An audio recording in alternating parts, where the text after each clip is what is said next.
හරි.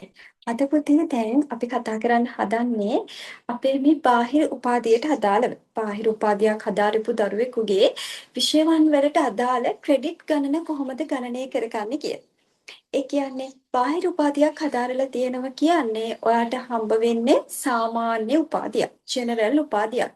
එතකොට මේකට අදාළව දැන් විශේෂයෙන්ම උපාධිගුරු විභාගයට අපි අයදුම් කරනකොට අපිට කියනවා අපි අයදුම් කරන විෂයට අදාළව විෂය වලින් සම්පූර්ණ විෂය වලින් තුනෙන් එකක් අදාළ විෂයෙන් ආවරණය විය යුතුයි කියලා. මේ කියන්නේ මොකක්ද? ඒ කියන්නේ දැන් අපි දන්නවා අපි සම්පූර්ණ වසර 3ක් අධ්‍යයන කටයුතු කරනවා. එතකොට ඔය වසර 3ට අදාළව අපි පළමු වෙන වසරේදී තෝරගන්නවා අපේ ප්‍රධාන විෂයවල් 3ක්.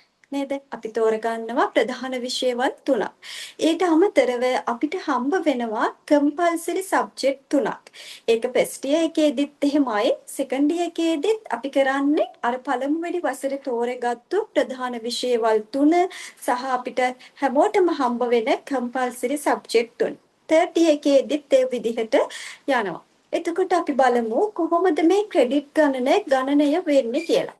දැන් අපිට අපේ රිසර්ච් ෂීට් එකෙත් හම්බ වෙලා තියෙනවා අපි තෝරගත්තු ප්‍රධාන විෂයකට ක්‍රෙඩිට් 4ක් ලැබෙනවා කියලා. එහෙනම් තෝරගත්තු ප්‍රධාන එක විෂයකට හම්බ වෙනවා ක්‍රෙඩිට් 4ක්. ඔය විදිහට අපි තෝරගෙන තියෙනවා විෂයවල් කීයක්ද? 3ක්. කම්පල්සරි වලට වෙනම ක්‍රෙඩිට් අපිට හම්බ වෙනවා. අපි දැන් උපාධිය තුලින් ගුරු විභාගයට අයදුම් කරනකොට අපි ඉල්ලන්නේ අපේ ප්‍රධාන විෂයකට විතරයි අපිට අයදුම් කරන්න පුළුවන් වෙන්නේ. ඒ කියන්නේ කම්පල්සරි සබ්ජෙක්ට් වලට අපිට අයදුම් කරන්න බෑ. හේතුව තමයි අපි කම්පල්සරි සබ්ජෙක්ට් වලින් ප්‍රමාණවත් තරම් ක්‍රෙඩිට් ගණනක් සම්පූර්ණ නොවන හින්දා. එහෙනම් අපි බලමු දැන් උදාහරණයක් විදිහට අපි හිතමු අපි පළමුවෙනි වසරේ තෝරගෙන තියෙනවා සිංහල BC සහ පොලිටිකල් කියලා. එතකොට ඕක තමයි අපේ ප්‍රධාන විෂයවල් 3. අපිට කම්පල්සරි සබ්ජෙක්ට් 3 වෙනම තියෙනවා. අපි ඒක මෙතනට ගණනය කරන්නේ නැහැ. දැන් ප්‍රධාන එක අපි තෝරගත්තු විෂයකට අදාළව අපි සබ්ජෙක්ට් කීයක් කරනවද? දෙකක් කරනවා. එහෙනම් අපි එක විෂයකට අදාළව සබ්ජෙක්ට් දෙකක් කරනවා. දැන් සිංහල විෂය තෝරගත්තු දරුවෙක් පළමු වෙන වසර තුලදී සිංහල විෂය සම්පූර්ණ කරනවා විෂය ඒකක දෙකක්. සෙකන්ඩ් ඉයර් එක තුලදීත් විෂය ඒකක දෙකක්. තර්ඩ් ඉයර් එක තුලදීත් විෂය ඒකක දෙකක් එයා සම්පූර්ණ කරනවා. එතකොට අපි දන්නවා අපේ එක ප්‍රධාන විෂයකට හම්බ වෙනවා ක්‍රෙඩිට් කීයක්ද? 4ක්. එහෙනම් එක ප්‍රධාන විෂයකට ක්‍රෙඩිට් 4ක් හම්බ වෙනවා. එහෙනම් ටෙස්ට් එකේදී ප්‍රධාන විෂයවල් කීයක් එනවද? එක විෂයක් සැලකිල්ලට ගත්තොත් සිංහල විතරක්. එතකොට සිංහල වලින් විෂය දෙකයි ක්‍රෙඩිට් 4 ඒව දෙකක් 8ක් හම්බ වෙනවා. ඊට පස්සේ ආපහු සෙකන්ඩ් ඉයර් එකේදීත් අපි සිංහල නම් දැන් මේ අයදුම් කරන්න හදන්නේ සෙකන්ඩ් ඉයර් එකේදීත් අපි සිංහල සබ්ජෙක්ට් දෙකක් කරලා තියෙනවා. එතකොට එතනදිත් අපිට ආයෙත් හම්බ වෙනවා ක්‍රෙඩිට් 4යි 2ක් 8යි. තර්ඩ් ඉයර් එකේදීත් අපි සිංහල සබ්ජෙක්ට් දෙකක් කරලා තියෙනවා. එතනදිත් අපිට හම්බ වෙනවා ක්‍රෙඩිට් 8යි. එහෙනම් අපේ සම්පූර්ණ උපාධිය තුලදී අපිට සිංහල විෂයට අදාළව ක්‍රෙඩිට් කීයක් සම්පූර්ණ වෙනවද? 4 ඒවා 6ක් සම්පූර්ණ වෙනවා. අපි දන්නවනේ එක විෂයකට සම්පූර්ණ එක ඉයර් එකකින් දෙක ගානේ සම්පූර්ණ විෂය 6ක් කරනවා. එහෙනම් එක විෂයකට ක්‍රෙඩිට් 4යි. එහෙනම් 4 වරක් 6 24ක් හම්බ වෙනවා අපිට එක විෂයකට අදාළව. එහෙනම් බාහිර උපාධිය සම්පූර්ණ කරපු දරුවෙක් Tamanගේ එක කරපු ප්‍රධාන විෂයකට හම්බ වෙනවා ක්‍රෙඩිට් කීයක්ද? 24ක්. දැන් ඕක අපිට කියන්නේ තුනෙන් එකක් විය යුතුයි කියලා. ඒ කියන්නේ අපේ සම්පූර්ණ උපාධිය තුල අන්තර්ගත වෙන ක්‍රෙඩිට් වලින් තුනෙන් එකක් වෙන්න ඕනේ. එහෙනම් අපේ සම්පූර්ණ උපාධිය තුල ක්‍රෙඩිට් කීයක් අන්තර්ගත වෙනවද? මේන් සබ්ජෙක්ට් 3යි, කම්පල්සරි සබ්ජෙක්ට් 3ක් අපිට එනවා. එතකොට එක මේන් සබ්ජෙක්ට් එකකට ක්‍රෙඩිට් 4ක් හම්බ වෙනවා. එහෙනම් ටෙස්ට් එකේදී අපි මේන් සබ්ජෙක්ට් කීයක් අපි විභාගෙට ලියනවද? අපි තෝරගත්තු ප්‍රධාන එක විෂයකින් සබ්ජෙක්ට් දෙක ගානේ අපි ලියනවා 6ක්. එතකොට 6 වරක් 4 24ක් එනවා. කම්පල්සරි වලට අපිට ශ්‍රී ලාංකේය සමාජයට ක්‍රෙඩිට් දෙකක් හම්බ වෙනවා.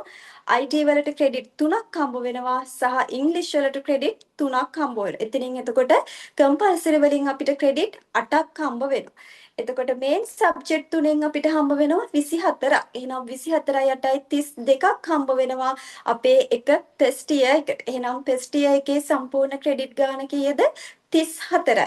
32යි. sorry 32ක් හම්බ වෙනවා. ඊට පස්සේ සෙකන්ඩ් ඉයර් එකේදීත් අපි ඔක ඔය විදිහටම කරනවා. එහෙනම් අපිට එතනදිත් 32ක් හම්බ වෙනවා. තර්ඩ් ඉයර් එකේදීත් එහෙනම් ඔය සබ්ජෙක්ට් ටික අපි ඔය විදිහටම කරනවා. එතනදිත් අපිට 32ක් හම්බ වෙනවා. එහෙනම් එතකොට අපේ සම්පූර්ණ උපාධිය තුලදී අපි හදාරන සම්පූර්ණ අපිට ලැබෙන ක්‍රෙඩිට් ගණන කීයද? 32ව 3ක් 96ක් හම්බ වෙනවා. එහෙනම් මේ 96න් 3න් එකක් කියන්නේ මොකක්ද? 96 3න් බෙදුවාට පස්සේ එකක්. 96 3න් බෙදුවාම එතකොට 32යි. එහෙනම් අපි අයදුම් කරන විෂයට අදාළව අපිට තියෙන්න ඕනි ක්‍රෙඩිට් කීයක්ද? 32ක්. එහෙනම් අපිට දැන් ගණනය කරලා බලන්න පුළුවන්. අපි අයදුම් කරන විෂය අපි හිතමු පොලිටිකල් අයදුම් කරන්න හදනවා නම් අපි ෆස්ට් ඉයර් එකේදී පොලිටිකල් සබ්ජෙක්ට් කීයක් කරලා තියෙනවද? සෙකන්ඩ් ඉයර් එකේදී පොලිටිකල් සබ්ජෙක්ට් කීයක් කරලා තියෙනවද? තර්ඩ් ඉයර් එකේදී පොලිටිකල් සබ්ජෙක්ට් කීයක් කරලා තියෙනවද? එක සබ්ජෙක්ට් එකකට හම්බ වෙන්නේ ක්‍රෙඩිට් 4යි. එහෙනම් ඔය තියෙන සබ්ජෙක්ට් එකට අදාළව ක්‍රෙඩිට් ගාණ 4ෙන් වැඩි කරලා බලන්න. ඔයා අයදුම් කරන්න බලාපොරොත්තු වෙන විෂයට ඔයාගේ ක්‍රෙඩිට් කීයක් තියෙනවද කියලා. කීයක් තිබිය යුතුද? 92යි ඔක්කොම ටික 96යි ඔක්කොම ටික එතකොට 96 3ෙන් බෙදුවාම 32ක් තිබිය යුතුයි. අන්න ඒ විදිහට තමයි අපි අයදුම් කරන විෂයට අදාළව 3ෙන් එකක් සම්පූර්ණ විය යුතුයි කියලා කියන්නේ. මම හිතනවා පැහැදිලි ඇති කියලා. ඔක අපිට ලේසියෙන්ම ගණනය කරගන්න පුළුවන් රිසල්ට් ෂීට් එක අරගත්තට පස්සේ. ඒකේ රිසල්ට් ෂීට් එකෙන් ගණන් කරලා බලන්න. මම අයදුම් කරන්න බලාපොරොත්තු වෙන විෂය මම විෂය කීයක් කරලා තියෙනවද? ඒ නැතත් අපිට අවබෝධයක් තියෙනවා අපි විභාගෙ ලියන්නේ පළමු වසර තුලදී එක විෂයකින් එක මේන් සබ්ජෙක්ට් එකකින් අපි දෙකක් කරනවා. ওই විදිහට අපි විෂය 6ක් තමයි එතකොට කරලා තියෙන්නේ. එහෙනම් එකකට හම්බ වෙනවා ක්‍රෙඩිට් 4ක්. එහෙනම් අපිට ක්‍රෙඩිට් මෙන්න මෙච්චරක ප්‍රමාණයක් තමයි හම්බ වෙලා තියෙන්නේ. අපේ මුළු ක්‍රෙඩිට් ගාණ වෙන්නේ මෙන්න මෙච්චරයි. 3ෙන් එකක් වුණාම මෙන්න මේ ප්‍රමාණය එන්න ඕනේ. එතකොට මට ප්‍රමාණවත් කියලා ගණනය කරගන්න පුළුවන්කම තියෙනවා. එතකොට හදිස්සියකදී ක්‍රෙඩිට් ගාණ ප්‍රමාණවත් වෙන්නේ නැත්තම් තමන් අයදුම් කරන්න බලාපොරොත්තු වෙන විෂයට ප්‍රමාණවත් ක්‍රෙඩිට් ගණනක් නැත්නම් ඔයාට පුළුවන් ඒක යුනිවර්සිටි එකෙන් ලෙටර් එකක් ලබා ගන්න. එතකොට ඒක අපිට අවශ්‍ය වෙන්නේ ඉන්ටර්විව් එකට ඉදිරිපත් වෙනකොට තමයි අපි ක්‍රෙඩිට් ප්‍රමාණය පෙන්වන්න ඕනේ හරියටම. ඒකෙන්ද දැන් මුකුත් ප්‍රශ්නයක් නැතුව අපිට පුළුවන් පහසුවෙන්ම ක්‍රෙඩිට් ගාණ ගණනය කරලා බලා ගන්න.